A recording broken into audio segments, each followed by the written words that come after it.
Hi, hello everyone, welcome to this channel. This video I will be showing you guys how to make a default browser, or not use, or use maybe perhaps, or you not use or use the Discord in-app browser or external browser. So here how to do. First of all, of course, I have to open my Discord, and then after I open my Discord, I have to go to my profile on down below here on the right below, and then I click my profile and then go to the settings.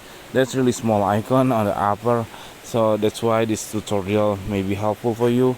I click this settings, and then you scroll down until you can find the web browser.